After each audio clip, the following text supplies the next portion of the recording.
est au contrôle de ta vie. Amen. Dieu est au contrôle de ta vie. Amen. Je ne sais pas dans quel état d'esprit tu as fini cette année 2025, mais au travers de ce message, j'aimerais te donner une autre perspective que celle que tu es en train de voir. J'aimerais lire avec vous dans la parole de Dieu, dans Ésaïe 46, à partir du verset 9. Ésaïe 46, 9, si on peut mieux régler le micro, parce que du coup, je ne m'entends pas. Ésaïe 46, à partir du verset 9. Il est écrit dans la parole de Dieu, « Souvenez-vous des prémices, des premiers événements, car je suis Dieu, et il n'y en a point d'autre. Je suis Dieu, et rien n'est semblable à moi. J'annonce dès le commencement ce qui vient par la suite et longtemps d'avance, ce qui n'est pas encore accompli. Je dis, mon projet tiendra bon et j'exécuterai tout ce que je désire. J'appelle de l'Orient un oiseau de proie, d'une terre lointaine, l'homme qui accomplira mes projets. Et je dis, je le fais arriver. Ce que j'ai conçu, je l'exécute. Écoutez-moi, j'ai endurci de cœur, si éloigné de la justice, je fais approcher ma justice. Elle n'est pas loin et mon salut, il ne tardera pas. Je mettrai le salut en Sion pour Israël. Ma parure, et nous disons Amen. Alléluia. Je lis un autre texte avec vous, il se trouve dans Éphésiens au chapitre 1er à partir du verset 11. Éphésiens 1, 11, la parole de Dieu déclare « En lui, nous sommes aussi devenus héritiers, ayant été prédestinés, suivant la résolution de celui qui opère toutes choses d'après le conseil de sa volonté, afin que nous servions à la louange de sa gloire, nous qui d'avance avons espéré en Christ. » Et nous disons Amen. Ce soir, ce message s'adresse à tous ceux qui ont fini peut-être difficilement et en peine cette année 2025. Ils sont fatigués d'avoir attendu des choses qu'ils n'ont peut-être pas encore vues. Dans un monde marqué par l'incertitude, l'instabilité économique, la crise familiale, sociale et spirituelle, les chrétiens peuvent à un moment donné aussi se retrouver dans une situation de fatigue spirituelle qui est là et qui les fait croire que rien ne va changer. Vous savez que la foi chrétienne, elle affirme que Dieu est souverain.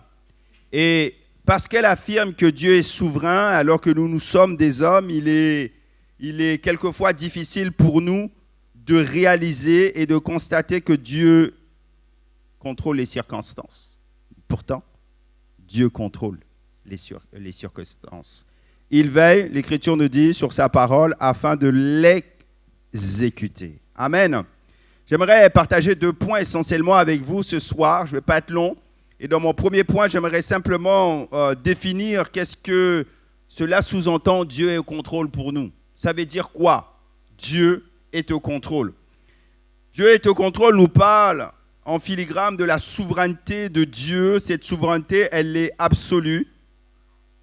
Et dans cette souveraineté de Dieu, Dieu nous dit qu'il est au ciel, il fait ce qu'il veut, mais néanmoins, il n'est pas seulement un simple observateur. Il n'est pas un Dieu qui est lointain.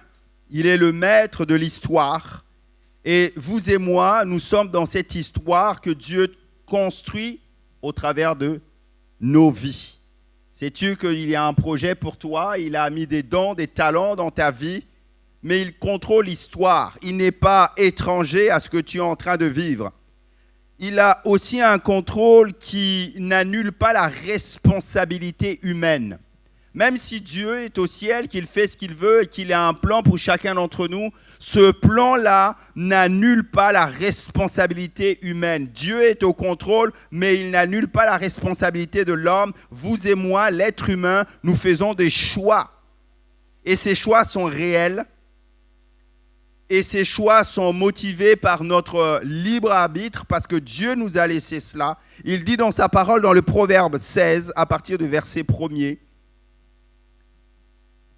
L'homme fait des projets dans son cœur, mais c'est les desseins de l'Éternel ou c'est la réponse de Dieu qui s'accomplit.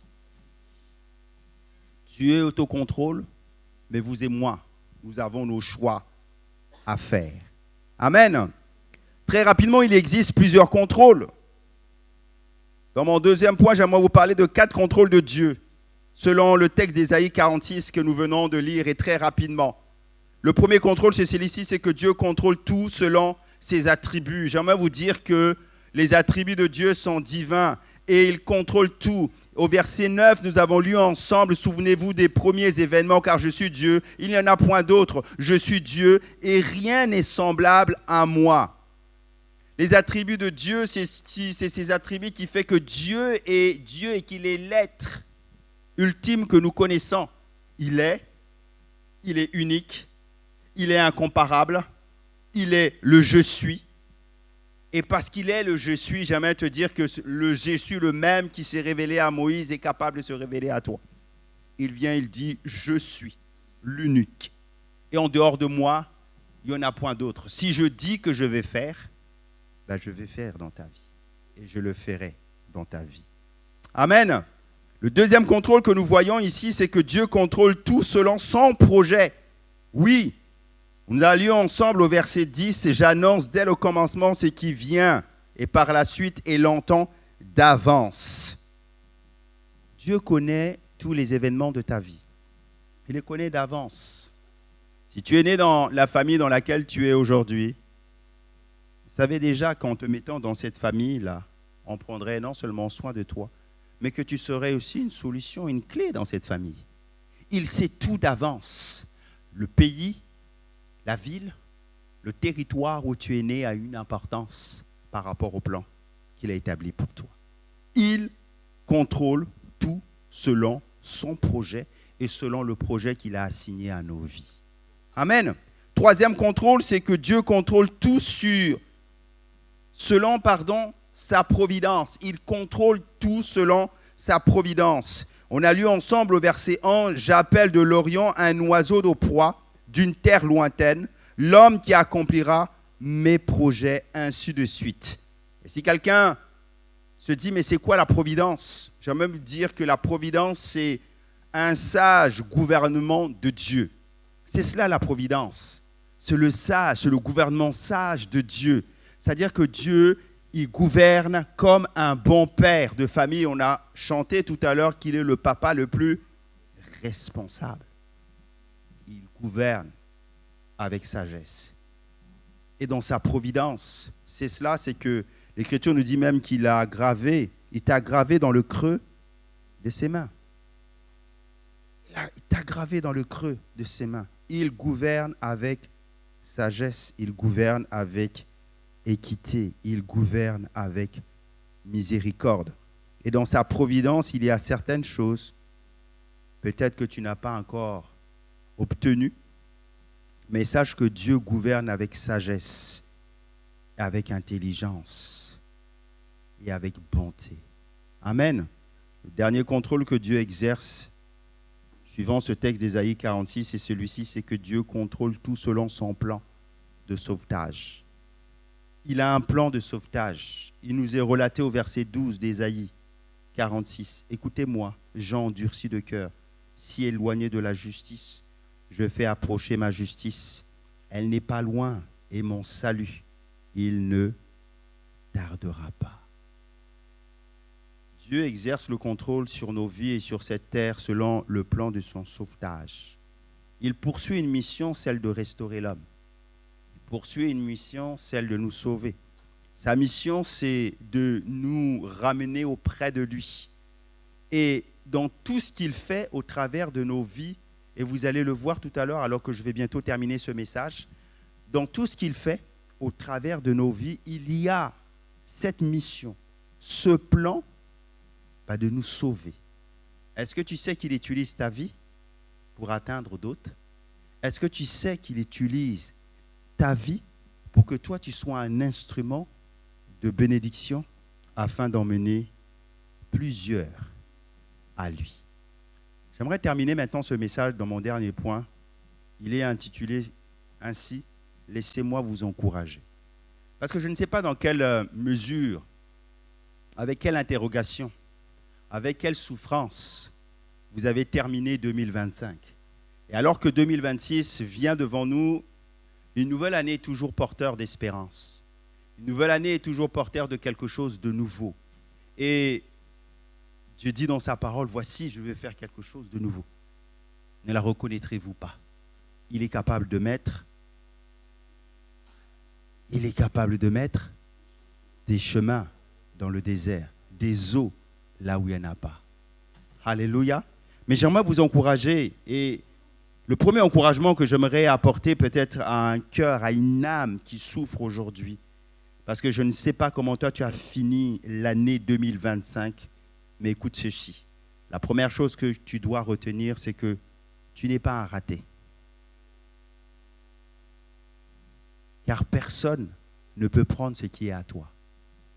Tu n'es pas un raté. Certains, vous êtes en train de vous dire, mais j'ai tout raté cette année.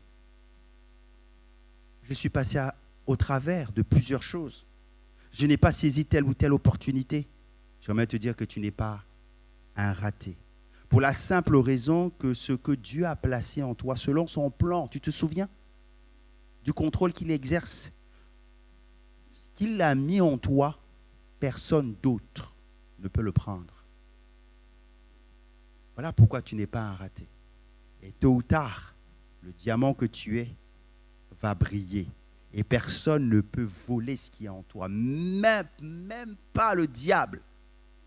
Alors continue d'avancer. La deuxième chose que tu dois aussi comprendre ce soir, et laisse-moi t'encourager, c'est celle-ci, c'est que tout ce que tu as vécu cette année se déroule selon le plan de Dieu. Oh! Tu te dis, mais cette année, j'ai vécu des choses difficiles. Cette année, peut-être que tu as perdu un être cher. Cette année, peut-être que tu as perdu ton emploi. Cette année, peut-être que ça a été difficile pour toi. Mais je le proclame et je le dis que tout ce que tu as vécu cette année se déroule selon le plan de Dieu. Selon le plan de Dieu. Souvenez-vous de Joseph. Dieu était au contrôle de sa vie malgré l'injustice. L'histoire de Joseph nous est relatée dans Genèse 37. Et vous irez lire à partir du chapitre 37 à 50. Ça illustre puissamment cette vérité. Il est vendu par ses frères, il est injustement accusé, emprisonné, oublié. Joseph aurait pu croire que Dieu avait perdu le contrôle sur sa vie. Pourtant, la fin de son histoire, il déclare ainsi. Vous aviez médité de me faire du mal, mais Dieu l'a changé en bien. Peut-être que cette année 2025, tu as récolté beaucoup de mal. Mais j'aimerais te dire que même ce que tu as vécu dans ce mal, ça fait partie du plan de Dieu. Dieu n'a pas causé le mal, mais il a souverainement utilisé pour accomplir son plan, son dessein dans la vie de Joseph afin de sauver une nation. Est-ce que tu comprends cela? Les projets de Dieu dépassent même ta compréhension. La difficulté présente que tu peux vivre là, elle sert à quelque chose, à un plan de Dieu. La troisième chose, laisse-moi t'encourager, que tu dois comprendre encore ce soir, c'est que même tes échecs, écoutez-moi bien, ratés, tes erreurs font partie du plan de Dieu. Ah!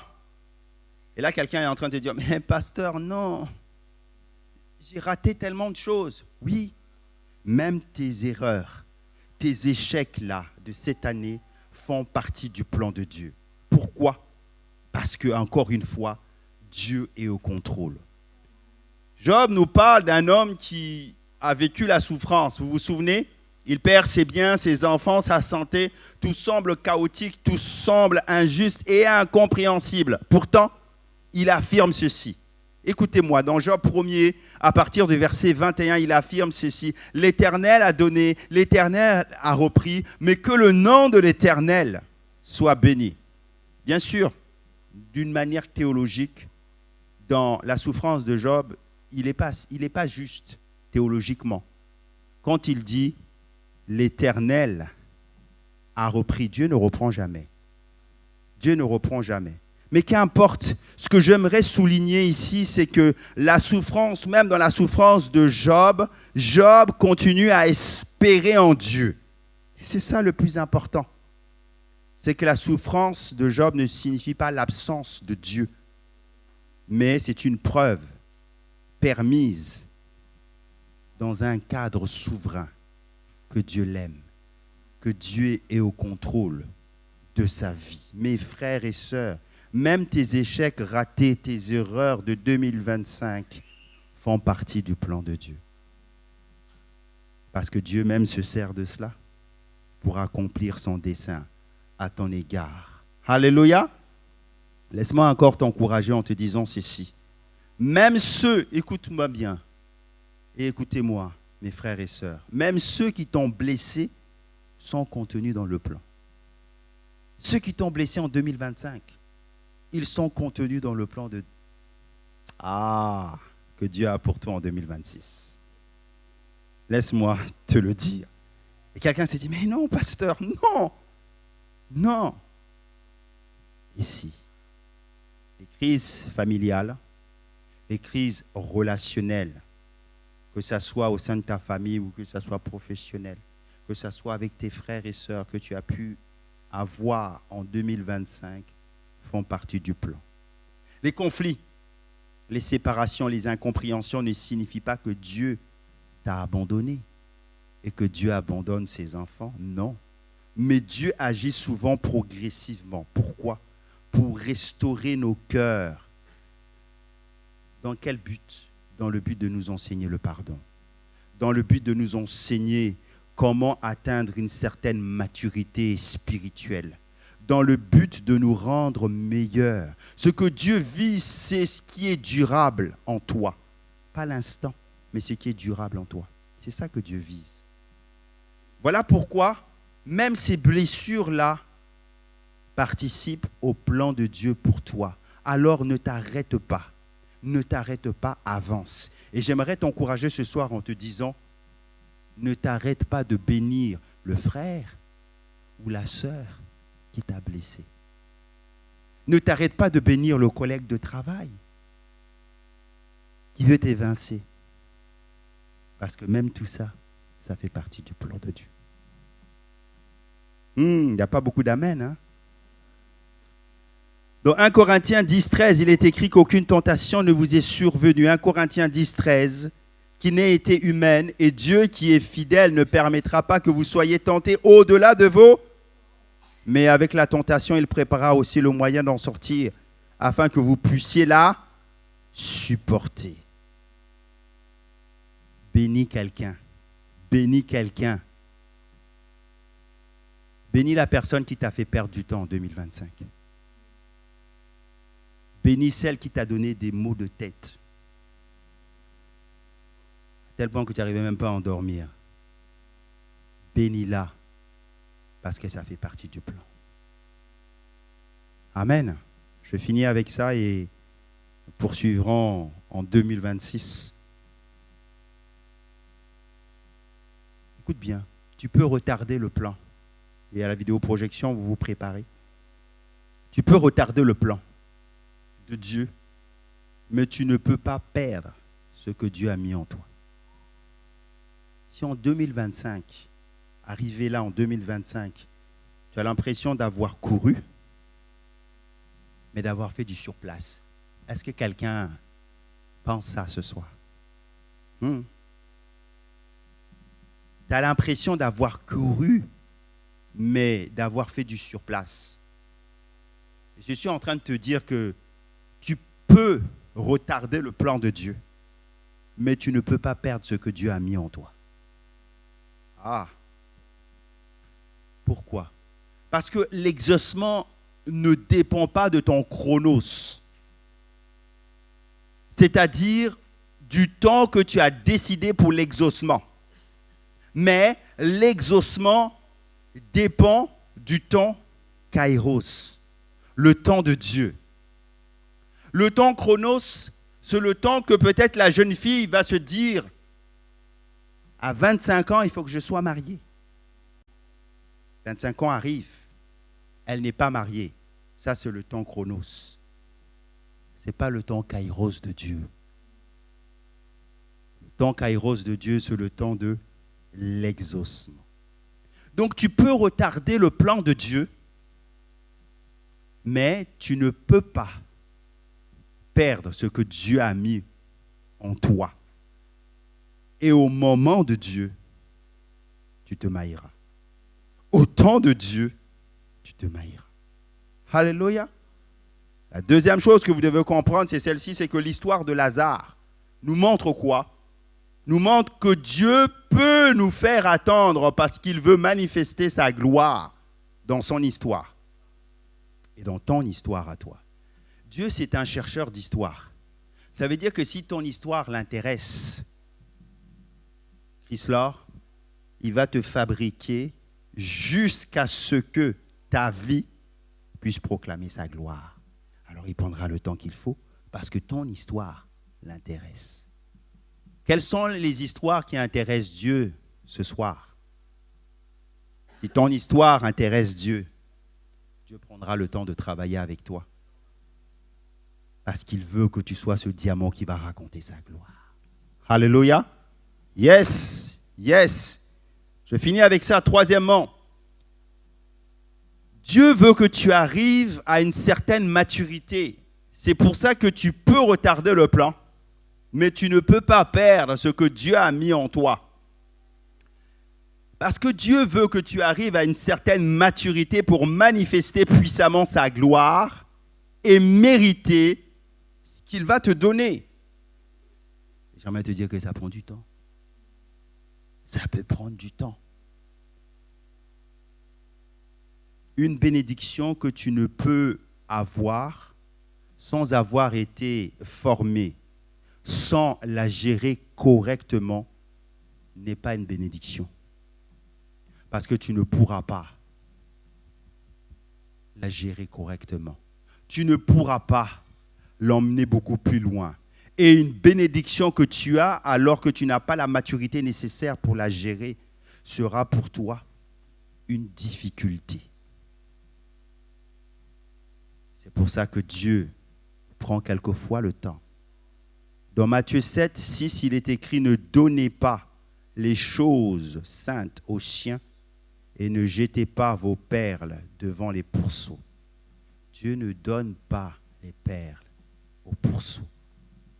Alors, pour que tu sois un instrument de bénédiction, il prend souvent le temps. Il prend souvent le temps parce qu'il veut que toi, tu puisses éclore. Tu es un diamant brut. Tu es un diamant brut. Et cette bénédiction qu'il a pour toi, il faut que tu arrives en état d'achèvement capable de la gérer afin qu'elle ne puisse pas te faire du mal. Alléluia. On se lève ensemble.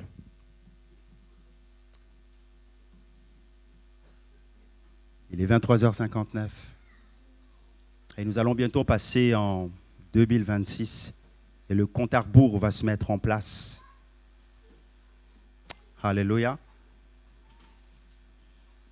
Et nous allons entrer dans cette nouvelle année vraiment avec cette envie, cette grâce de voir la gloire et la puissance de Dieu se manifester dans nos vies.